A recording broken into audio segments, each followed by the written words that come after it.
هاي، عاملين ايه النهارده؟ هنعمل كبسة إلهام.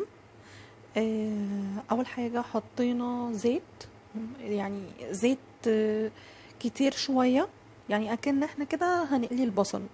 اوكي، هنحط بقى البصل ده، دول كده بصلتين متقطعين مكعبات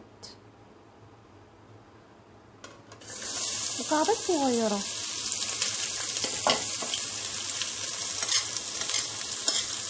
عارفة بصراحة التقطيعة اسمها ايه، بس يعني مش حلقات، يعني متقطعة كده.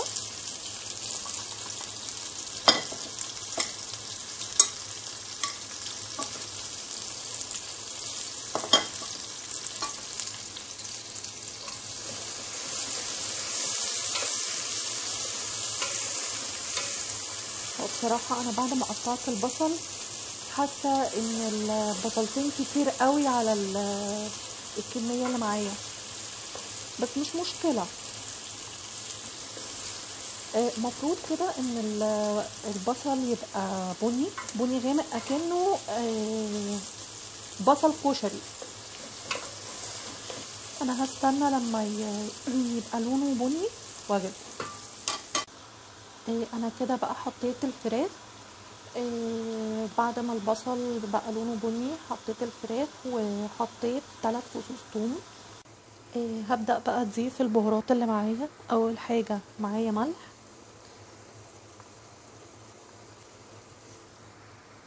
نسيت اقول انا ضفت معلقتين صلصة كبار. اوكي، بعد ما الثوم اتشوح شوية،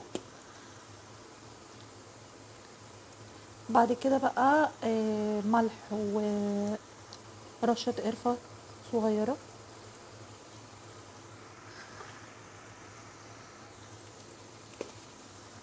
فلفل اسود،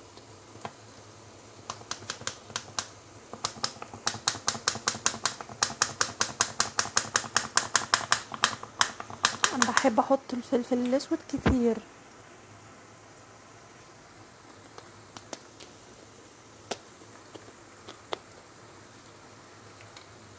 حبهان،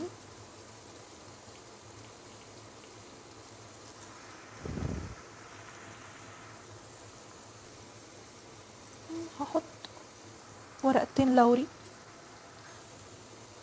هو انا كده انا مستخدمه فرخه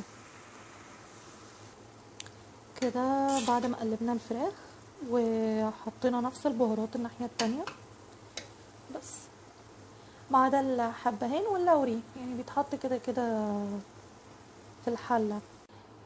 كده حطيت الميه، غطيت الفراخ بالميه بس، والميه كده بتغلي. مفروض بقى هوطي عليها وهسيبها بالظبط تلت ساعه. بصوا يا جماعه، كده عدى تلت ساعه. انا كده حطيت الرز وحطيت معلقه كبيره من الملح.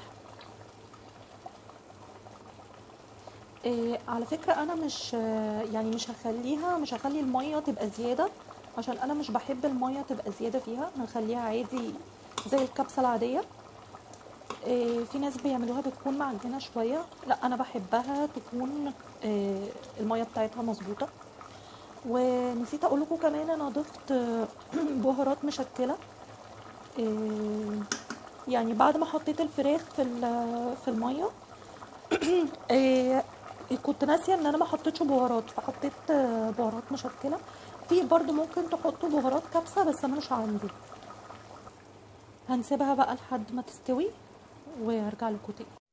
بصوا يا جماعه، انا كده عملت سلطه الدقوس. آه، بشرت 5 طماطميات وحطيت عليهم 4 فصوص ثوم وفلفلتين، قطعت عليهم فلفلتين، وحطيت نص ليمونه ومعلقه خل كبيره، وحطيت ملح وكمون. بس بقى اتلخبطت ما بين البهارات والكمون، ده غباء مني، معلش. فبعد كده حطيت كمون. انتوا بقى ما تتلخبطوش.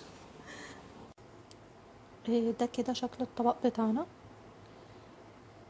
هدوق معاكم.